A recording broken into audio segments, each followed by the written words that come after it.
ಪಾಠ 1 ನಿತ್ಯೋತ್ಸವ ಪದ್ಯ. ಬರೆದವರು ಕೆ.ಎಸ್. ನಿಸಾರ್ ಅಹಮದ್. ಜೋಗದ ಸಿರಿ ಬೆಳಕಿನಲ್ಲಿ ತುಂಗೆಯ ತೆನೆ ಬಳುಕಿನಲ್ಲಿ ಸಹ್ಯಾದ್ರಿಯ ಲೋಹದ ದಿರವು ತುಂಗದ ನಿಲುಕಿನಲ್ಲಿ ನಿತ್ಯ ಹರಿದ್ವರ್ಣವನದ ತೇಗ ಗಂಧ ತರುಗಳಲ್ಲಿ ನಿತ್ಯೋತ್ಸವ ತಾಯಿ ನಿತ್ಯೋತ್ಸವ ನಿನಗೆ ನಿತ್ಯೋತ್ಸವ ತಾಯಿ ನಿತ್ಯೋತ್ಸವ.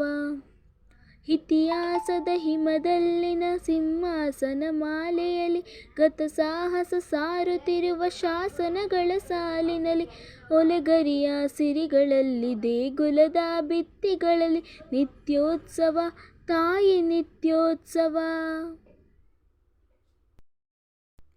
ಹಲವೆನ್ನದ ಹಿರಿಮೆಯೇ ಕುಲವೆಂದದ ಗರಿಮೆಯೇ ಸದ್ವಿಕಾಸಶೀಲ ನುಡಿಯ ಲೋಕಾಮೃತ ಸೀಮೆಯೇ ಈ ವತ್ಸರ ನಿರ್ವತ್ಸರ ಮದದುದಾರನ ಮಹಿಮೆಯೇ ನಿತ್ಯೋತ್ಸವ ತಾಯಿ ನಿತ್ಯೋತ್ಸವ ನಿನಗೆ ನಿತ್ಯೋತ್ಸವ ತಾಯಿ ನಿತ್ಯೋತ್ಸವ.